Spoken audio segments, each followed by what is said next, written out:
Urip ing donya amung mampir ngombe, ojo gumedhe marang derajat lan bondo.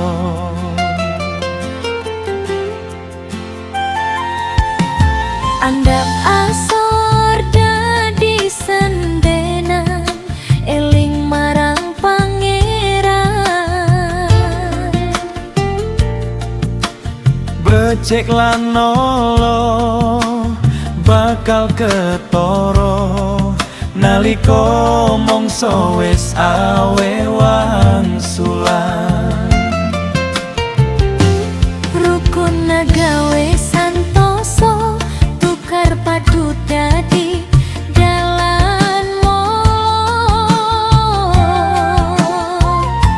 Sing baku ojo ngidak wong rengke, kuwasa kudung reksa anane pangrintih.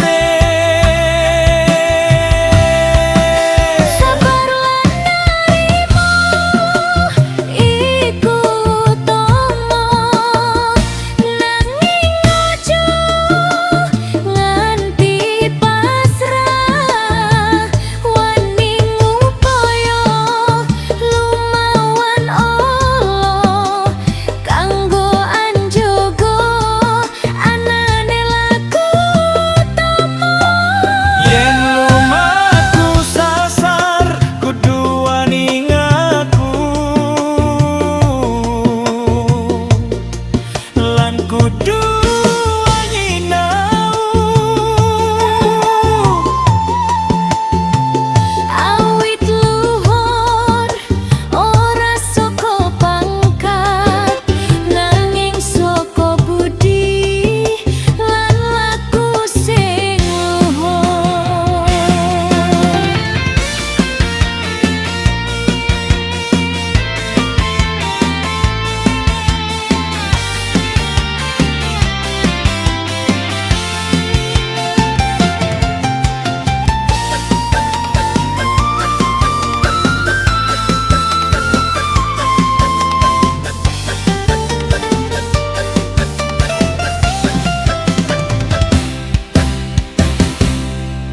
Sabar lan narimo iku utama, nanging ojo nganti pasrah.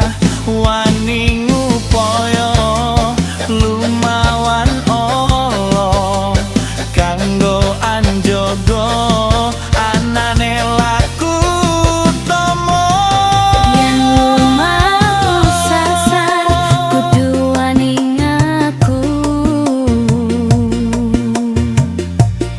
Lan kudu nyinau.